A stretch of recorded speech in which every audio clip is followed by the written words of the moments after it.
Hi guys, welcome to this channel and let's start with today's video. Uh, it's a late evening in Mumbai. The sun is setting over the Arabian Sea and the city lights come alive. The skyline tells a story. In the 1970s, this light would have mostly belonged to small boxy buildings, societies with narrow staircase and no elevators. Today, those same neighborhoods are dotted with 30 to 40 story towers. Every time you look up, there's a crane against the sky.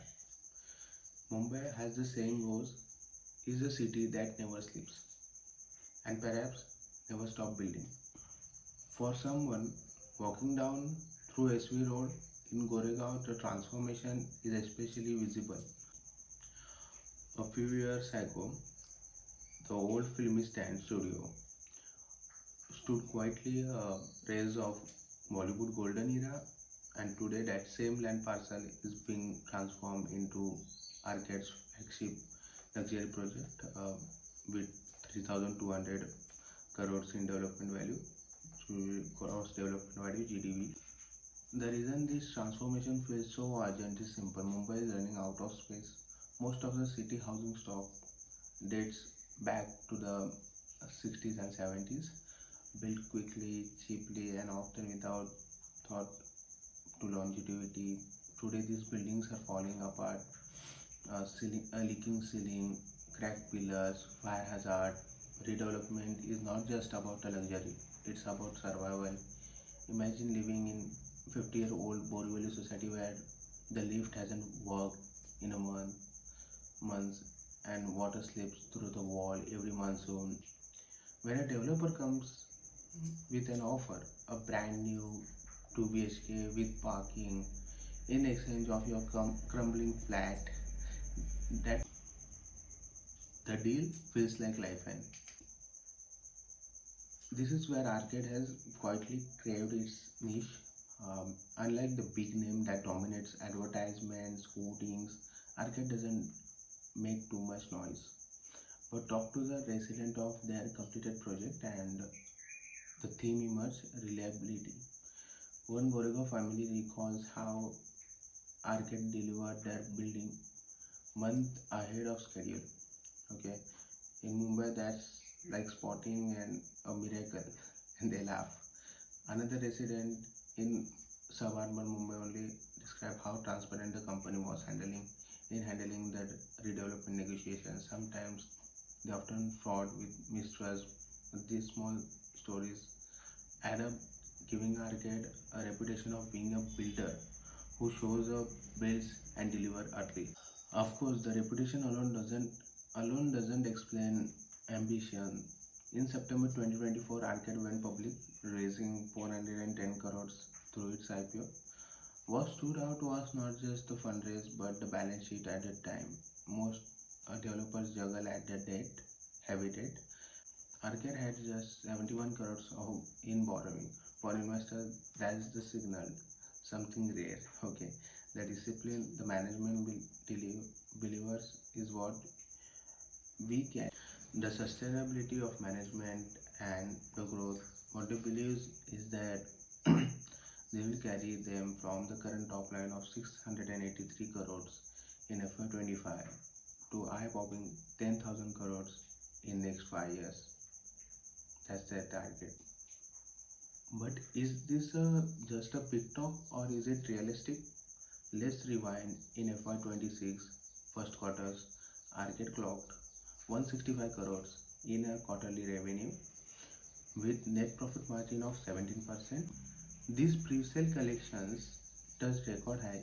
Even these big guns like Filmistan and Thane are not even started.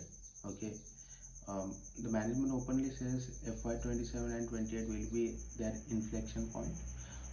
Once those projects start generating revenue, growth could be accelerated dramatically, and the math in that sense is bold but not impossible. What more fascinating is how Arcade thinks about risk. Most developers hold a land bank like trophies, sometimes sitting idle for a year. Arcade avoids the trap. Uh, their, their psychology is simple. Pick a project, build it, deliver, recycle capital, and move on. Is rhythm that less glamorous but more sustainable.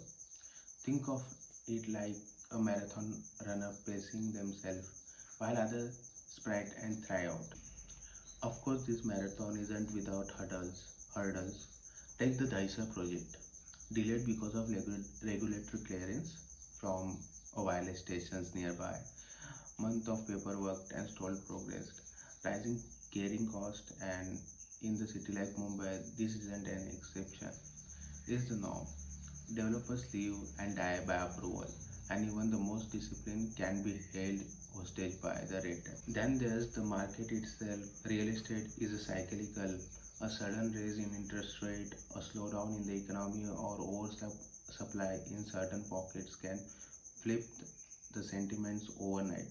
Buyers in Mumbai are aspirational but also cautious, burned by years of delayed and half-finished project across the industry. For Arcade, the challenge will be not just to sell dreams but to deliver them again and again at much large scale. Yet, if you zoom out, the timing seems in their favor. Infrastructure is transforming in Mumbai. Metro lines now connected once isolated suburbans. The coastal roads is cutting commute times. The Trans-Harbour lines is opening up new frontiers. As the city winds expands, demand for premium, well-connected housing is climbing. Arcade strategy is a mix, like for luxury, Filmistan, premium redevelopment, Bhandup Thane, an aspirational second home like Karzat and Neral seems designed to capture every segment of this demand. One could urge that Arcade is aiming not to be the biggest, but to be the most trusted executor. That, in the many way, might be their moat in the market where the trust is broken, and being the builder who simply does what they say may be enough to win the game. And if they manage to scale the trust from hundreds of crores to tens of thousands, Arcade story could become a case study in the Indian real estate sector. So the questions remains the same. Can the company known for its quiet sustainability and discipline really scale up to 10,000 crore top line in one of the toughest real estate market in the world? We can say only time will tell us. Okay, but as one of the Goregaon resident put it while pointing at rising tower on the old Filmistan plot, Mumbai is always rewriting itself. Maybe Arcade story is just next chapter of it. That's it from my side in today's video.